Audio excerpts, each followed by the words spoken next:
Does anyone remember a YouTuber by the name of Chris Wayne?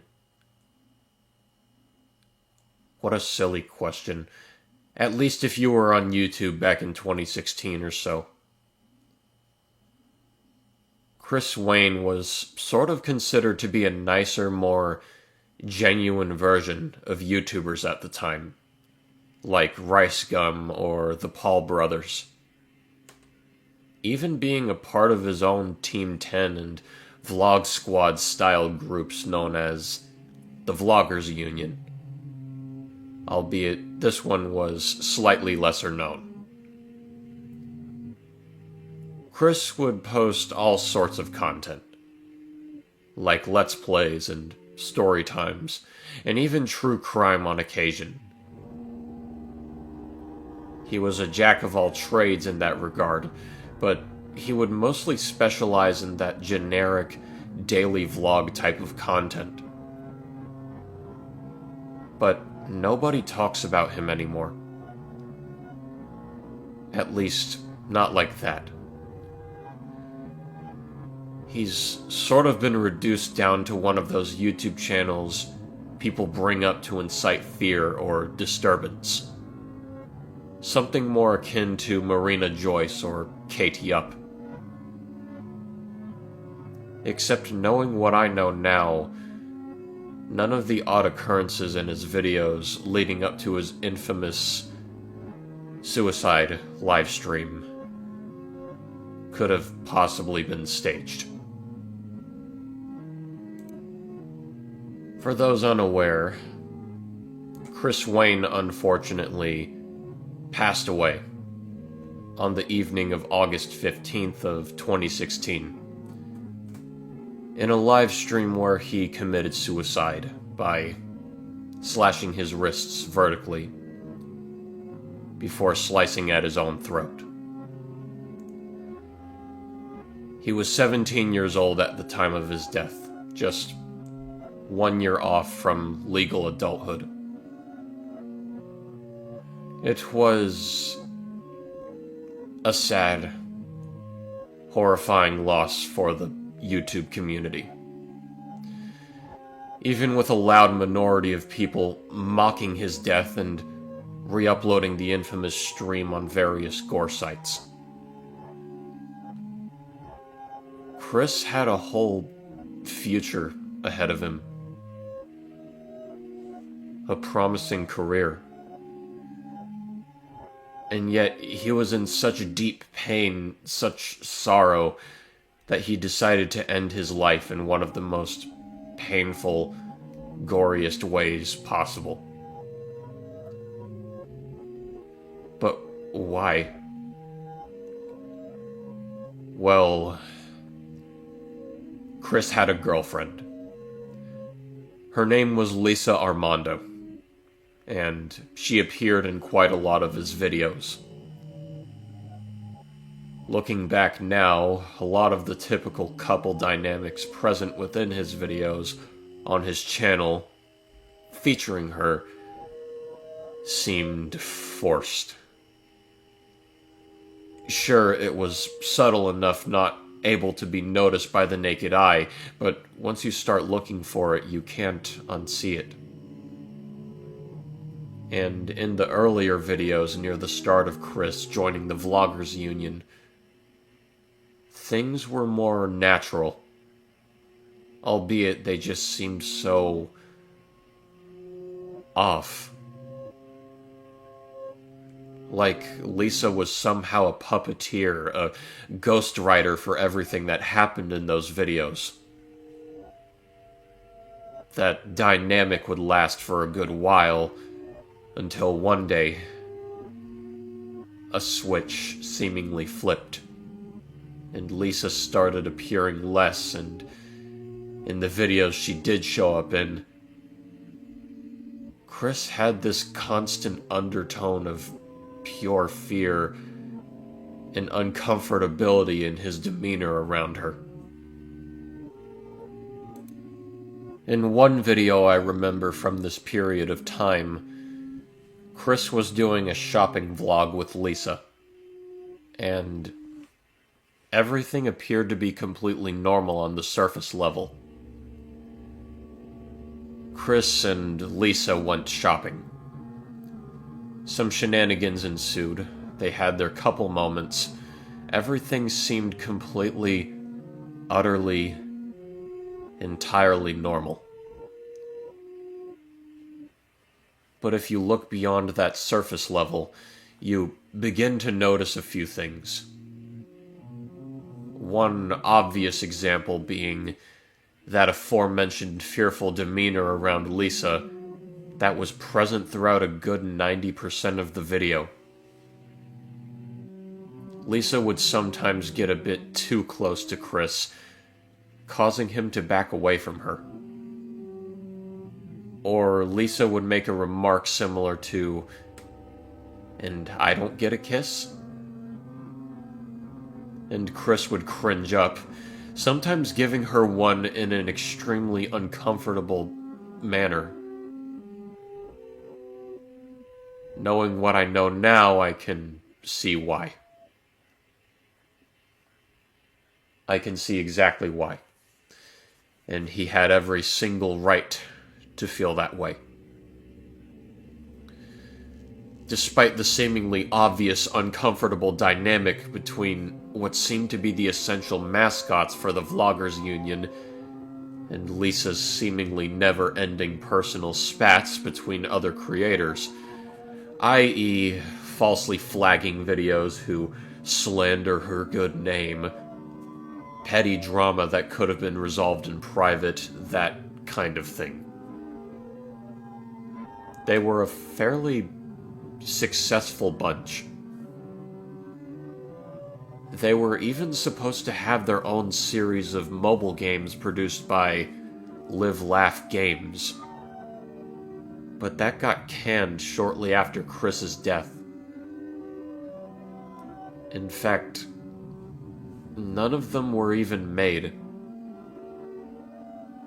except for Chris's game. The game for Chris was a unique case. At least according to the various articles that haven't been completely buried by Google that even vaguely mention Chris. Supposedly, Chris was supposed to have a sort of simulation game meant to replicate what it was like being a YouTuber. Something similar in concept to PewDiePie's Tuber Simulator. But oddly enough, Chris wanted to work on his game completely and entirely alone. Chris was the sole programmer, writer, everything of his game. And Live Laugh Games simply acted as the publisher. According to Chris, he wanted to make this game as accurate as possible. A true and completely honest representation of what being a YouTuber was like. Live Laugh Games were hesitant to let Chris do this, as you can probably guess. But he insisted so much that eventually they caved in and agreed. Albeit they waited for that game with bated breath. One day, however, Chris sent in the game. Just a few days before his infamous suicide stream.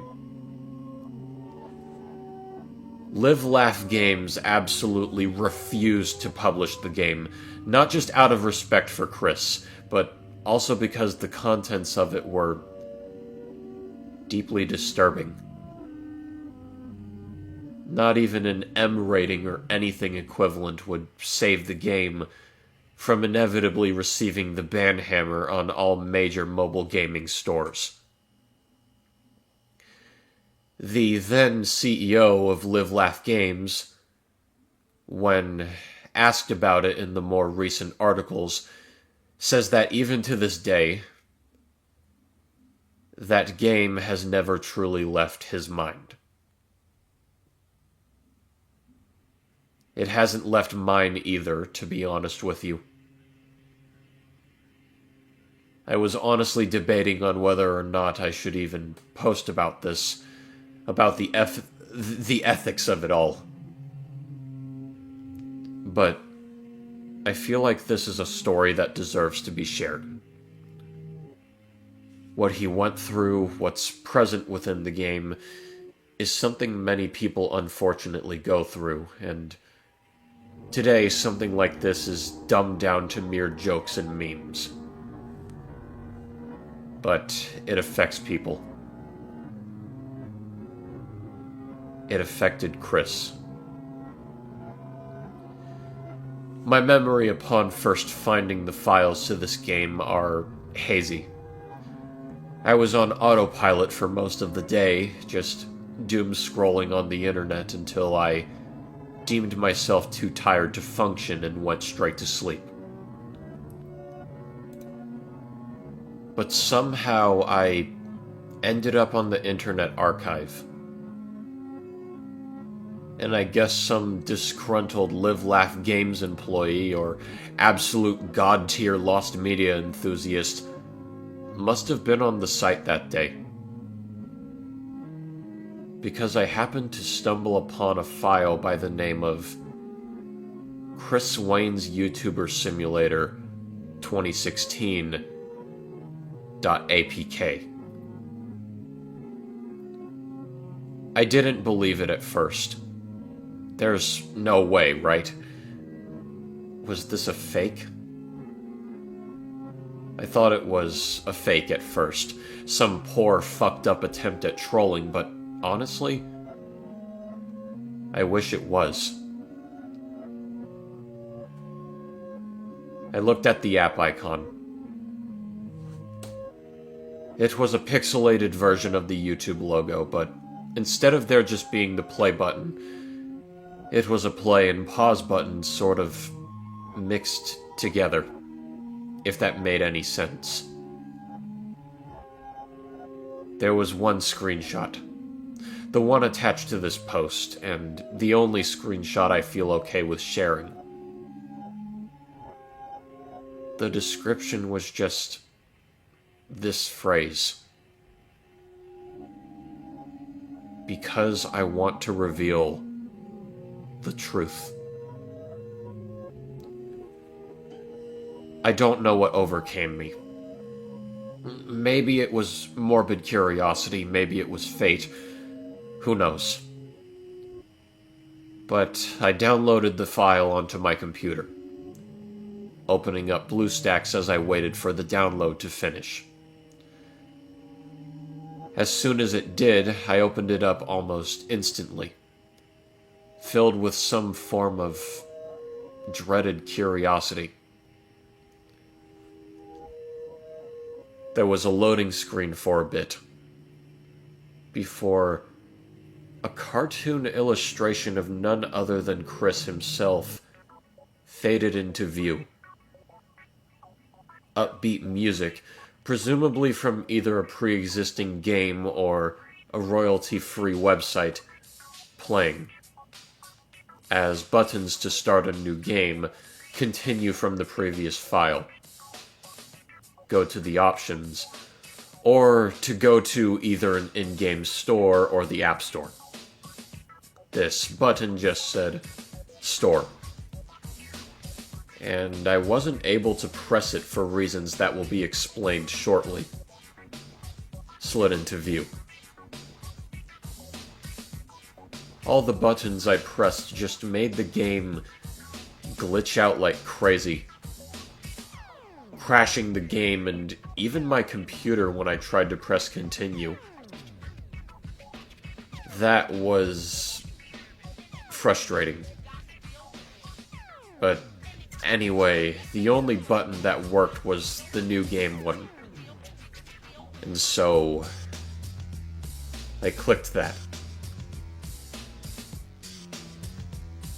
The game opened up with a visual novel-style segment, where Chris is about to record a new vlog for the day, before complaining about his workload and how editing is his absolute least favorite part of the vlogging process. Suddenly, Chris gets an idea. Chris directly addresses the player, asking them if they want to become his video editor, so he doesn't have to slave away at his desk as he edits. Two options appear here. A simple yes or no. Pressing no just makes Chris continue begging the player, before making the options reappear. A typical illusion of choice scenario. Pressing yes, however, leads to Chris jumping in excitement, thanking the player about 1,000,000 times as tears of joy well up in his eyes. Chris calms down for a bit before asking something along the lines of, "Hey, while we're at it, want to help me pick out a fit for my vlog? I kinda don't know what to wear. LOL." After that line, the scene immediately transitions to a dress-up games style segment. And it was exactly what you'd expect it to be. However, this section would also be the start of the oddities present within this game. There was a pop-up at the start with the line, "Now do your best to help him look his best." And for about a split second after clicking it, all the text disappeared from the box, save for the words, "Help him," before the box and the remaining text disappeared. The entire dress-up section was completely normal. If you've ever played those old Flash dress-up games, it was exactly like that. You could pick between various trendy outfits of the time, with a few references to old movies or internet culture thrown in there. You can make him cosplay Hatsune Miku if you really wanted to. I'll admit, I had a lot of fun playing this part, even when the game got more interesting. After you finish putting together the outfit, a victory screen of sorts shows up, rating your outfit based on how cool it is. I think I got 80% or something. That being said, there were 2 buttons. An option to screenshot the outfit, or an option to proceed to the next section of the game. I was kind of scared to click the option to take a screenshot, wondering if that same crashing glitch was gonna happen. But still, I clicked it, a flash of white lagging as it flashed across my screen. In between flashes, however, I swear to God, the background became some sluggish deformity of black and red. Like, the background temporarily changed into a heavily saturated photo of someone's insides. All while Chris was still smiling at me in that cartoony art style. I was relatively sleep-deprived while playing this, so I'm not sure if it was just my mind playing tricks on me to scare me into closing the game and sleeping or something, but that's what I saw. Thankfully, The game didn't crash after that. Sighing a relieved breath, I clicked on the button to continue. The screen fading to black for a few seconds, before going to another visual novel segment. But not before flashing some text, italicized in Times New Roman, in a white font. I couldn't read what it said at first, but looking into the files after playing the game in its entirety, this is what it said. I cry for help, but nobody listens. Obvious signs falling on deaf ears, while the hearing gets silenced for their truths. You want to see me suffer? You'll see me suffer. 4:49 a.m. During the second visual novel segment, Chris's sprite changes to one depicting himself as happy, waving his hands as he compliments the outfit you put him in. After that, some more dialogue is had, referencing memes from the time period such as Shrek and We Are Number One, in a cringy yet endearing way. After that, he tells you it's time to record his vlog, and that you'll be editing said vlog after he's done. One fade in, fade out later, you're at the video editing portion of the cycle. In this section, there was another tutorial on what you had to do. The layout was akin to a video editing software like Premiere Pro, albeit more simplified as to better fit the simple gameplay. There were various clips from Chris's vlog, and you had to arrange in the right order, like a puzzle. Clicking OK on the pop-up, it's clear that the vlog you're editing for this segment was a storytime vlog. The story being told was from when Chris was still in school. Specifically when he was a high school freshman and just starting out.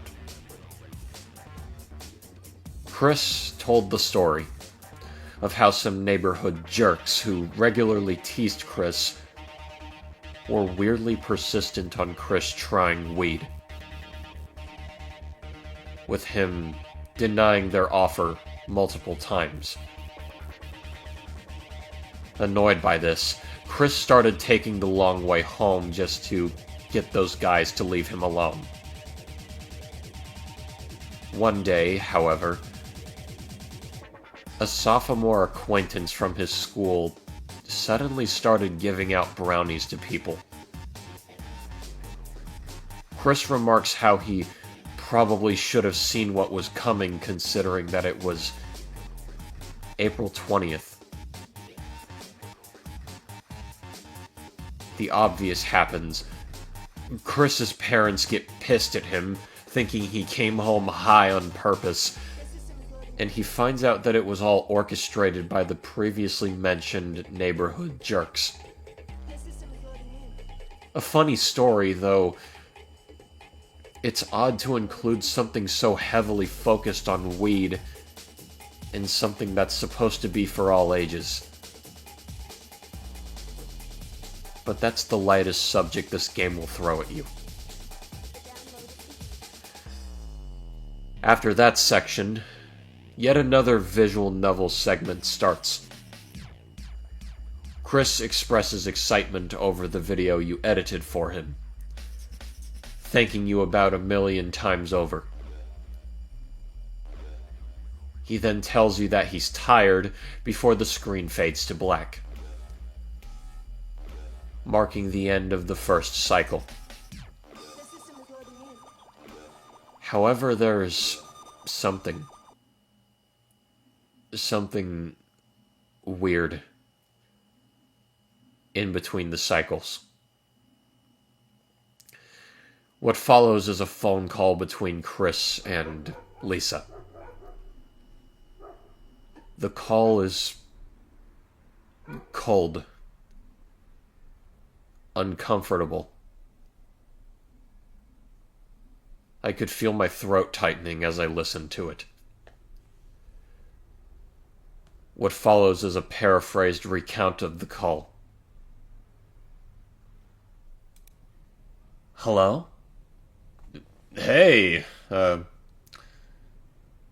Lisa. Awkward silence, with the sound of a car door closing being heard clearly, making it easy to assume it came from Chris's side of the call. Hello? Rude much? I'm talking to you. Oh, sorry. I've just been, out of it lately. Is there ever a time where you're in it? Good point. Right. So, any new video ideas? I actually have like a short skit thing I really want to do. Specifically something in tribute to, Stefan Carl Stephenson, the guy from Lazy Town. Never heard of him.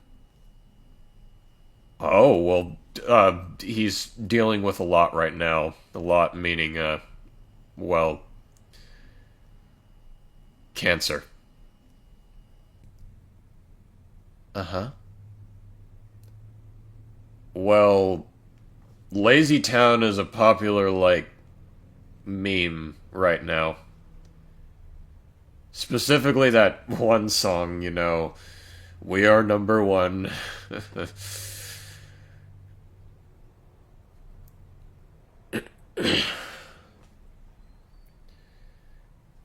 I just think it would be nice to make something for him, It'll make some people laugh. I could use my fame for good so people can donate. It's topical. It's relevant.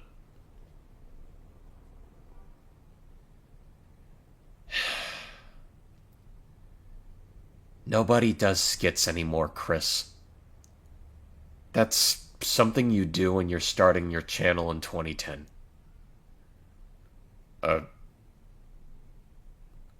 Oh. Look, you can do it. It's your channel. It's just not gonna get any views, Your viewers don't want that. The algorithm won't promote it. Can't you just, shout him out at the end of your vlog tomorrow or something? Lisa, he has cancer. I can't treat a cancer patient like a sticker I can just tack on to the video so I can feel better or something. He deserves better. He's a good guy, Lisa. You don't please. Know him. Look, he's all the way in Iceland. At least that's what Google says. Who cares?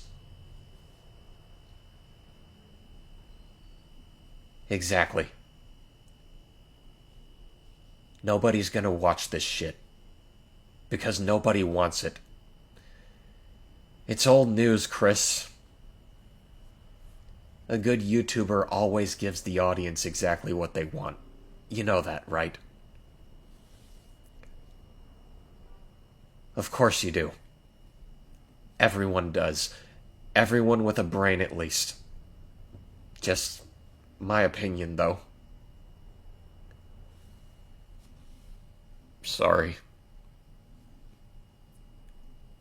Can't wait for that vlog tomorrow, huh? No, I can't. Me too. It's gonna be so fun. We haven't vlogged together in ages. Oh, really? Haven't noticed.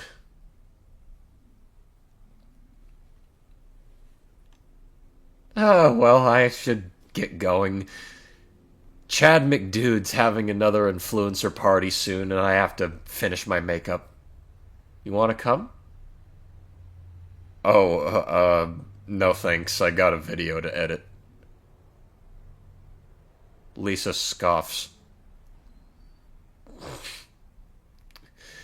Suit yourself. Love you.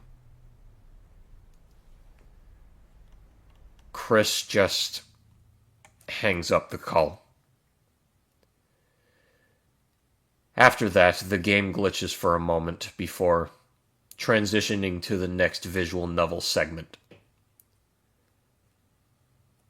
However, unlike the previous opening visual novel segment, Chris looked tired, more drained. He would proceed to tell the player that he doesn't want to do this vlog, saying he'd rather just sleep in, skip a day in his daily upload schedule for once. As the rambling went on, he got progressively more nervous, almost incoherent. Even with the dialogue box providing captions. Eventually he stopped, saying he has to do it. He has to stick to his schedule no matter what. Fade out of this section and into the second dress-up section. The second dress-up section appeared normal, at least for the first couple of minutes or so. Suddenly, though, a barrage of Apple notification sounds played, stopping the music in the background before the dress-up UI completely disappeared, leaving only Chris's sprite. Suddenly, a shit ton of text messages from Lisa appeared, represented by Apple text messages with bits of white artifacting surrounding them. Where the fuck are you, Chris? I swear to God, get out of the fucking bathroom! It was a joke. God, my bad for underestimating how much you hate fish. Jesus fucking Christ. I know what you do in there. There's no need to hide it. You already know I want you to do it. Why do you keep hiding it? Answer my fucking texts! There was a pause in between the messages. It should also be noted that, starting from the second to last message, what sounded like someone repeatedly vomiting over and over began fading into hearing capacity. Sorry. I'm sorry. You better be. Come on. Get out. I'm sorry. Stop fucking saying that! I'll get out in a second. I'm sorry. I love you. Suddenly all the messages disappeared. As the vomiting sound was at the maximum volume the game engine this was made on could allow. the last second of it looping throughout the 2 seconds that the final message appeared. Please don't hurt me.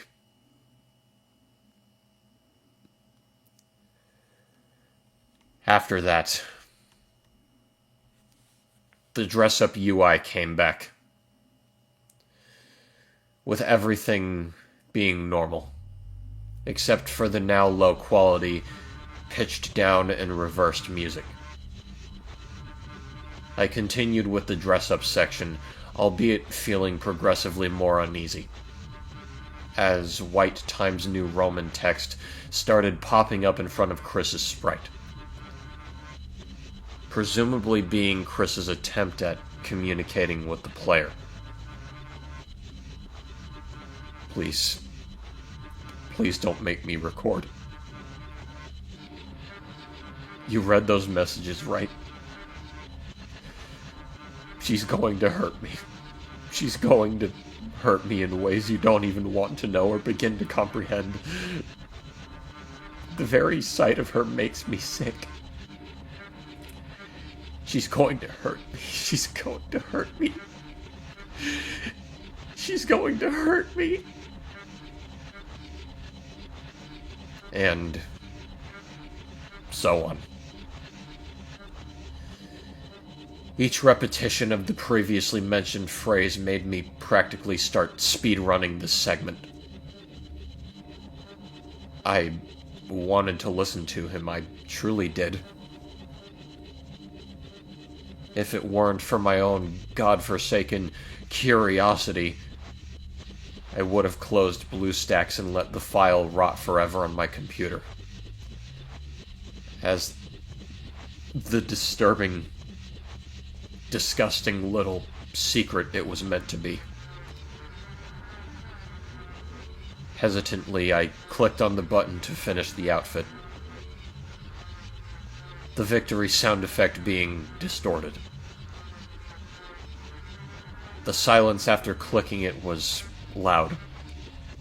I know it might sound ridiculous, but I felt terrible for him. I felt like I just sent an innocent person off to be hanged. And yet, I trudged on, clicking the next button as the next scene faded in. Chris's sprite looked mortified,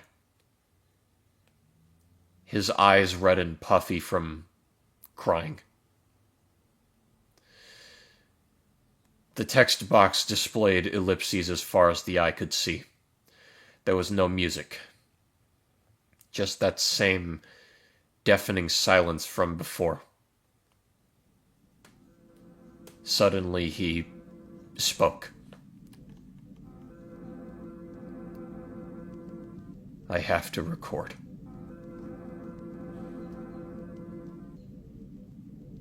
The scene faded into the next section immediately after that.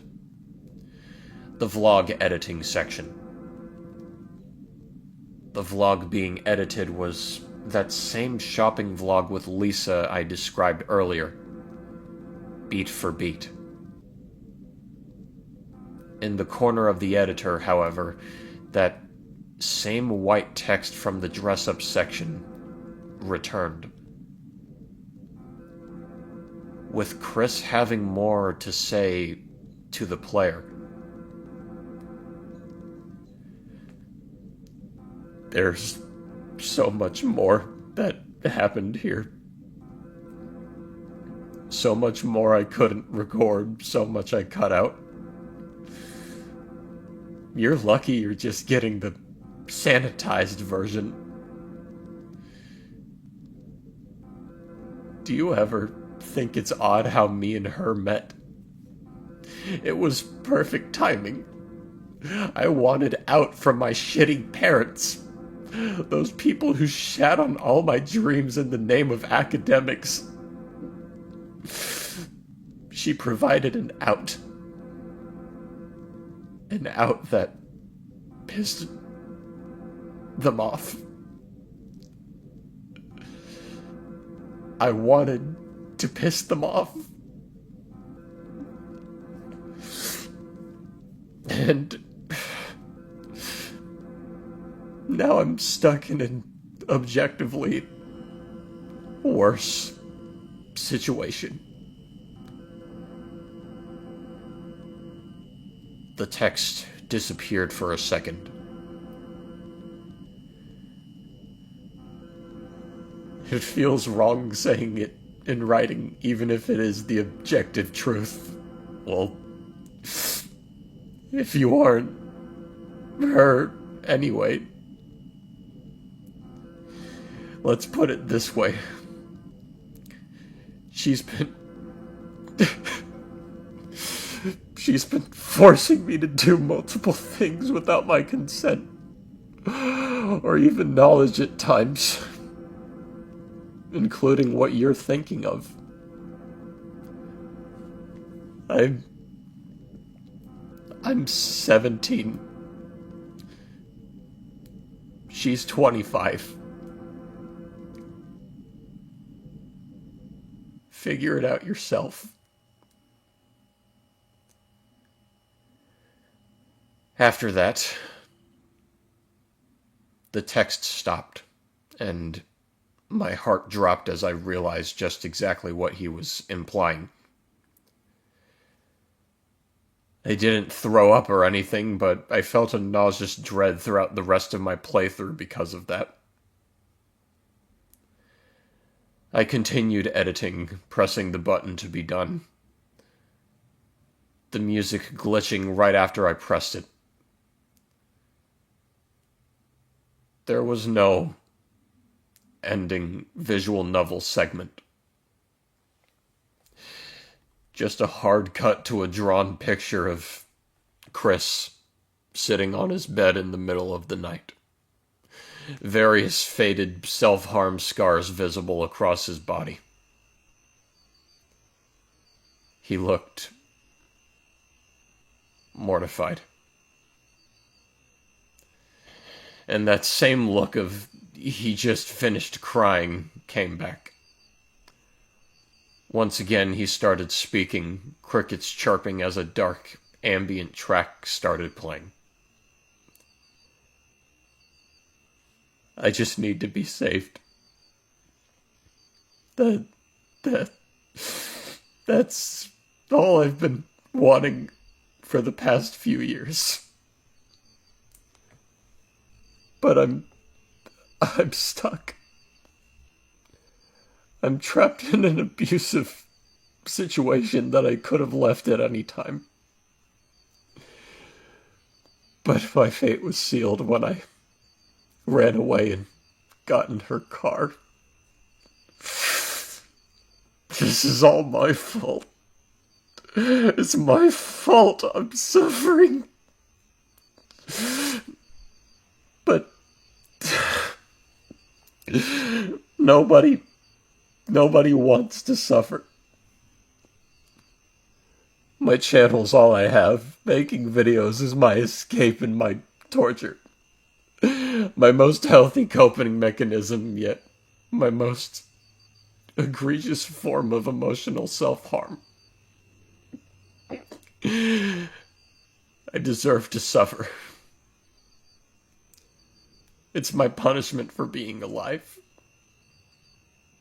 And yet I cry for help, I cry and I wail, leaving hints in my videos and social media posts, yet nobody listens. I have millions of subscribers, but none of them are listening. I'm screaming my lungs out at a crowd of people, but there's a soundproof glass pane preventing anyone from listening. The only way to make them care is if I start ripping my guts out in front of them. If I start smearing my blood and waste against the pane, then they'll finally figure out what's wrong. If I bleed out and die, then they'll finally start caring.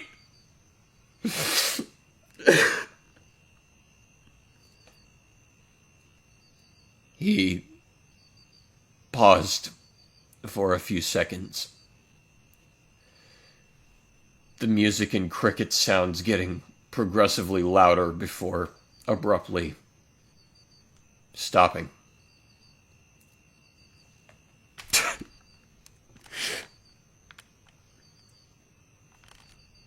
I know what I have to do.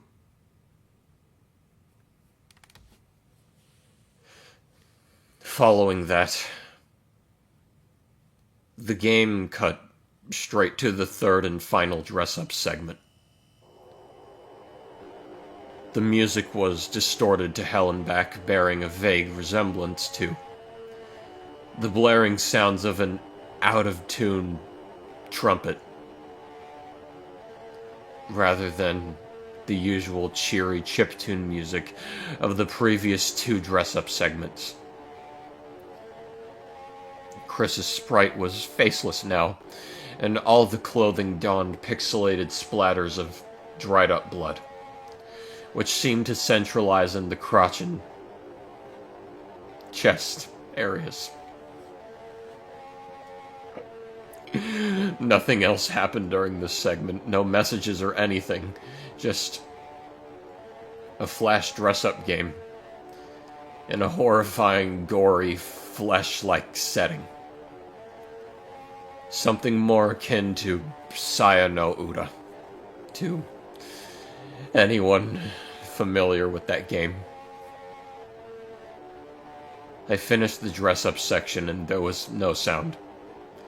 Not even the victory sound, just the continue button. And so I pressed it, seeing as there was nothing else I could do. The game faded into its last visual novel section. In contrast to Chris's sprite just facing the left of the screen like it had been throughout the entire game, this time his sprite was directly facing the player. His sprite more zoomed in than usual. Suddenly, what appeared to be a stock sound effect of a woman screaming, as multiple stab sound effects played, began fading in as multiple graphic, vomit-inducing images of all Chris has done to himself began flashing on the screen. Fresh self-harm all over his body, vomit and blood-covered clothing, multiple empty bottles of beer and vodka, cocaine and heroin being injected into his veins, and more disgusting images that I won't even begin to describe flashed. It was enough to make me throw up in my mouth, releasing the bile I had been holding down all this time. All throughout this nightmarish sequence, Chris's sprite got bloodier. A twisted smile of relief and insanity forming as his tears started welling up in his eyes. I couldn't see the whole process, though, as I had closed my eyes after vomiting, begging God to make the sequence end earlier. Suddenly, the sound came to an abrupt stop, and I opened my eyes, hoping that was the end of the sequence. Thankfully, I was right, as Chris's face was now completely covering the screen, leaving only one dialogue box on screen. This is what you've done to me. My hands were shaking. I didn't want to continue. I wanted to close the game, delete the file, and go the rest of my life, gaslighting myself into believing this was all some twisted fever dream. But I was in too deep. I had to see what came next. I clicked, and surprisingly enough, there was another vlog editing segment. Except this time, the interface of the software was blood red. Its texture bearing a striking resemblance to raw meat, absolutely covered in maggots and black tar.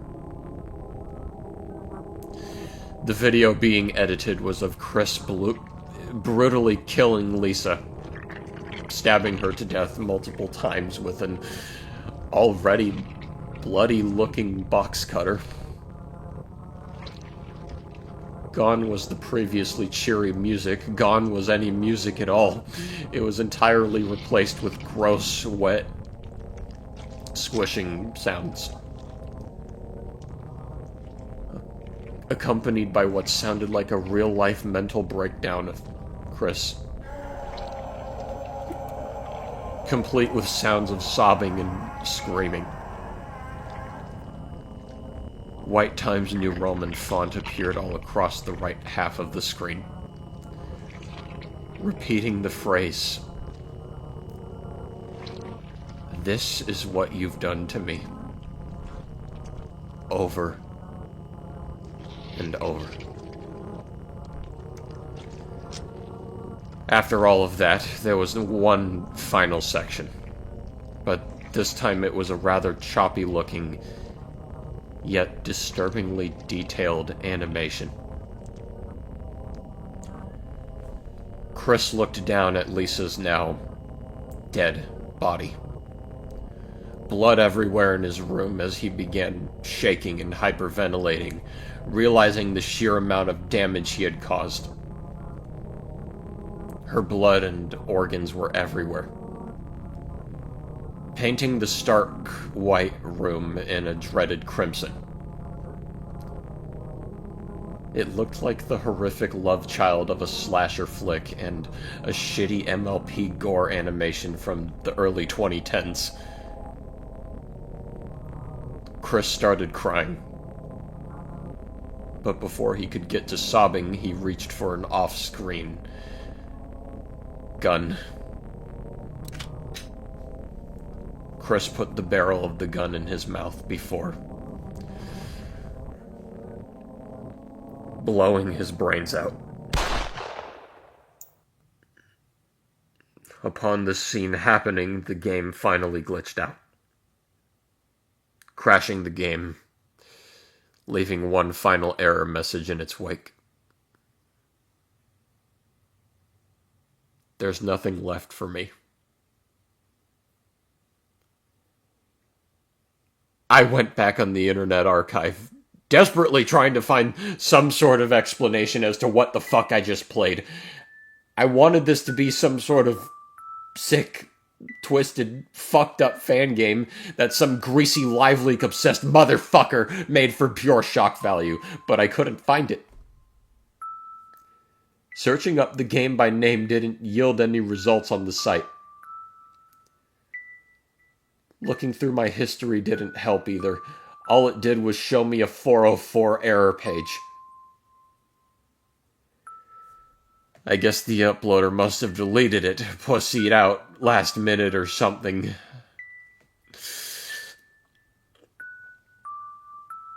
Since the internet wasn't helping me figure out what was going on, I checked the files of the game. And that confirmed without a doubt that this was indeed created by Chris himself. There were thousands of screenshots of texts between Chris and Lisa, showing more of her abuse than even the game could show. With her threatening physical abuse and essay and other fucking vile things against Chris for the littlest of things. She even encouraged him to kill himself on multiple occasions.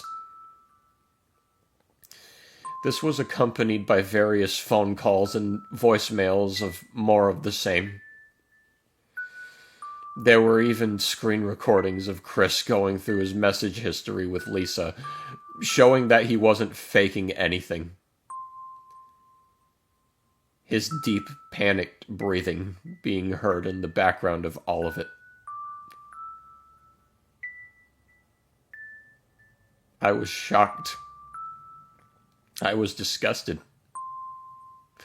I felt sick to my fucking stomach the more I read.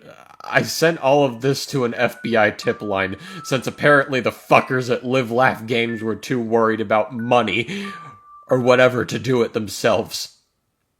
Some fucking company they are. Prioritizing funds over an abuse victim's extremely fucking obvious cry for help.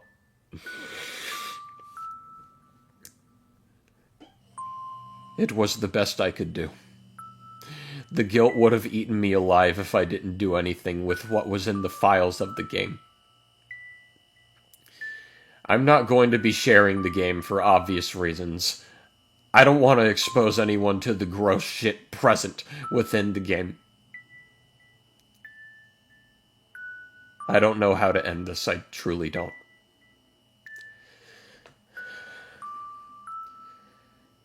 I feel guilty writing this, but I know I would feel even more guilty if I didn't say anything about what I found.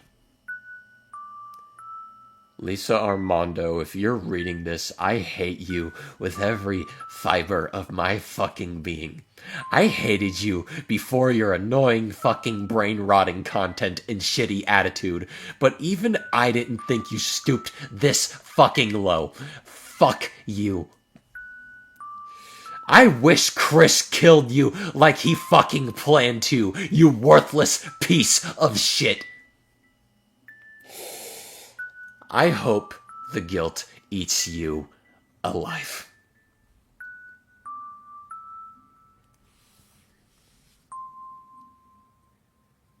Rest in peace, Chris Wayne.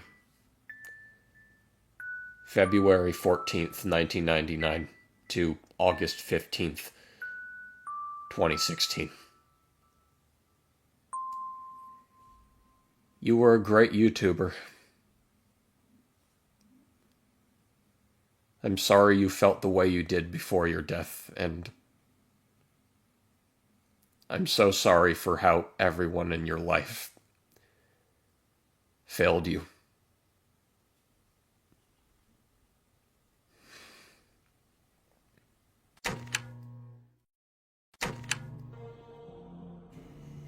And that was Chris Wayne's YouTuber Simulator, written by Moonajauna.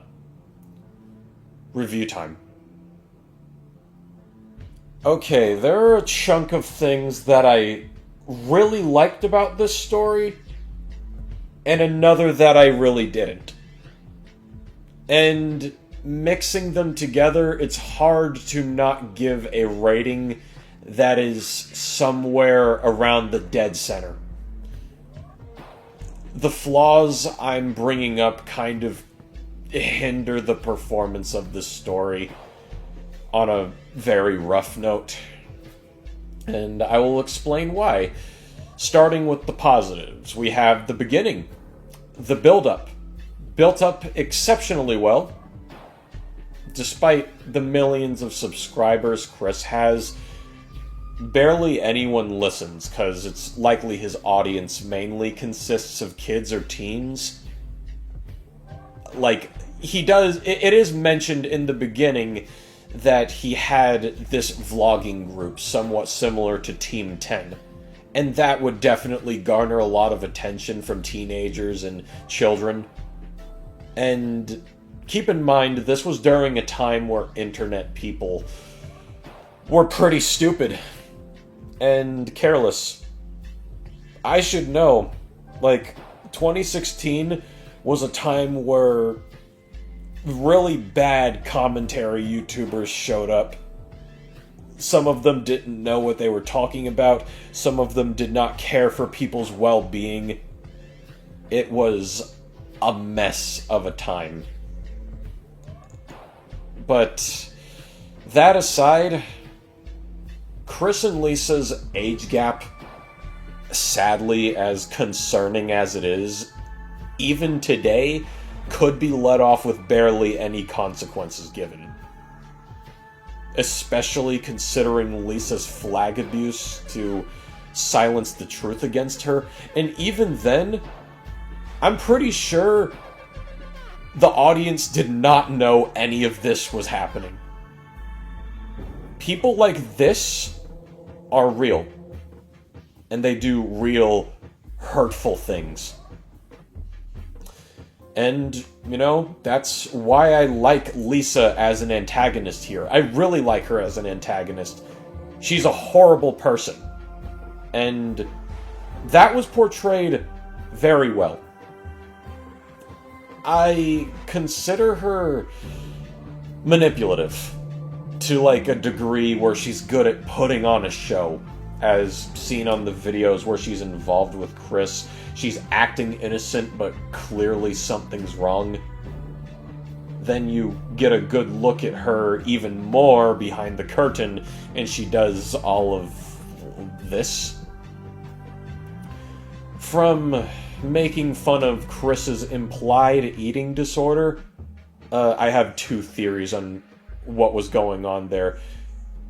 I believe she may have been jabbing food in his face, or making fun of his weight, or simply, as she said, just cracking a joke about something he has disdain for eating, or makes him feel sick.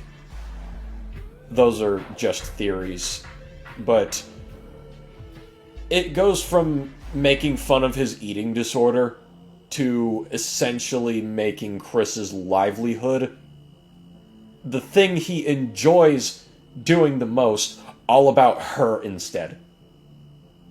Basically telling him what he can and can't do, dictating what he can and can't do. It's really uncomfortable to think about, and it just makes Lisa as a person much more reprehensible, and that's exactly why I like her as a character. She's a really good depiction of someone with disgusting secrets. Someone you're supposed to hate. And Chris's mental trauma is also pretty well gathered for the most part, with his warnings and begs, how they fall on deaf ears, and especially the whole concept of this game being made as a cry for help. And the idea of him feeling so hopeless and alone that he considers murdering Lisa just to make it all end, knowing for a fact that would put an even bigger weight, the biggest weight he could possibly carry on his back. It's honestly pretty realistic of a message for a video game. I like it, but unfortunately, over time, the story's flow comes to a halt, and it loses a chunk of credibility. My first problem is Chris's parents. They're depicted as over-involved, controlling, and generally just examples of what helicopter parenting is. Like, hell, they blame him for something he didn't even do without getting his side of the story when he came home high in that storytime video. These people are often on Chris's back, and it leads to his demotivated and his loathful state. But despite how much they intervene in his academic life, and even scold him for something that he didn't do, they let him date as well as go off with a woman they know is grooming him. It's very clear that Chris and Lisa have a concerning relationship, and his parents obviously would know too when you think about his popularity online with his millions of followers online, but for very little to no reason, they just let their 17-year-old son move out with a 24-year-old woman. You could make the argument that his parents allowed him to go because they were that disappointed in him, but I don't know. I can't find myself believing a pair of helicopter parents would do this. They intervene a lot. Another problem I have is some of the imagery within the game. The message is very clear and concise. It's just that a small amount of the visuals just kind of feel like they have little of a reason to be there. I get the blood splotches, the subtle blood splotches in specific areas of his body during that last part. The overlay of drugs and alcohol, his addictions, how he's faceless at first to show that he doesn't feel like anything. He doesn't feel anything, period.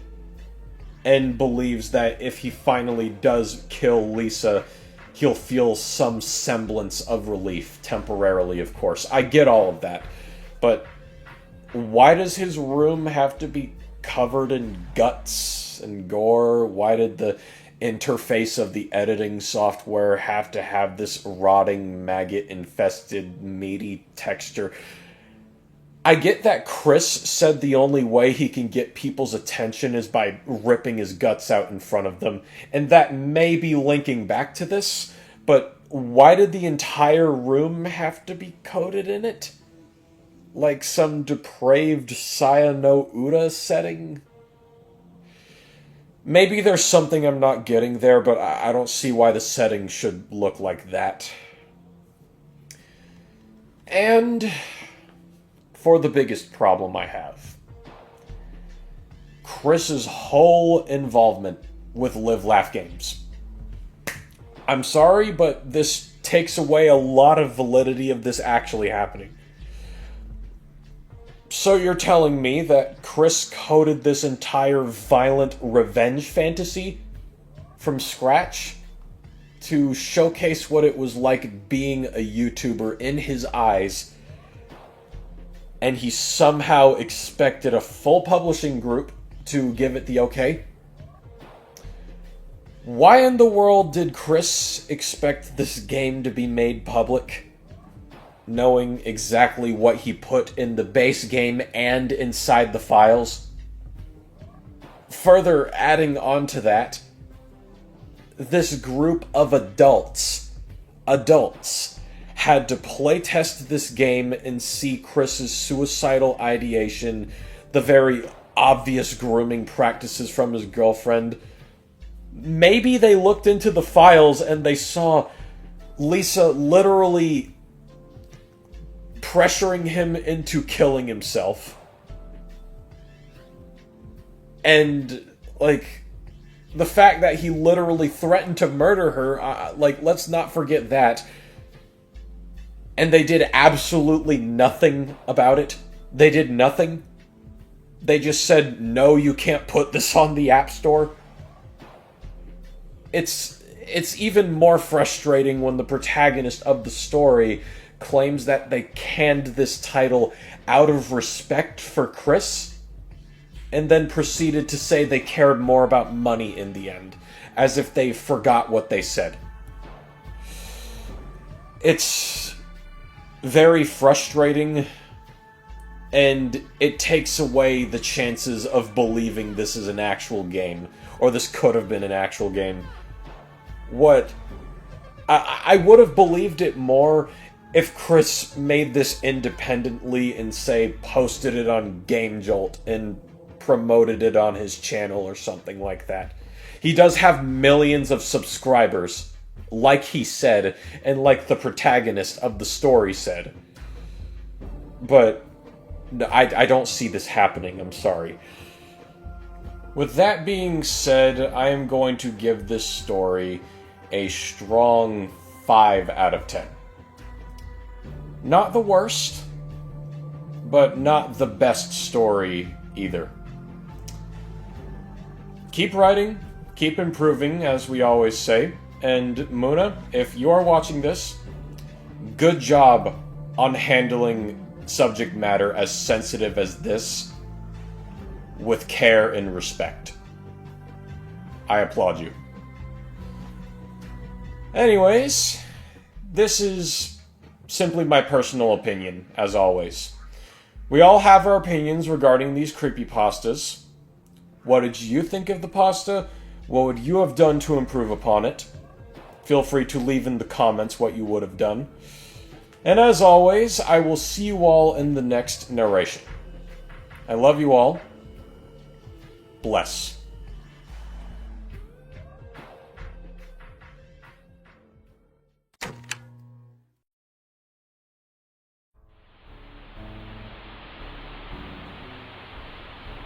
Jeez, what's the matter? You can't sleep? Good. Stay tuned, pal.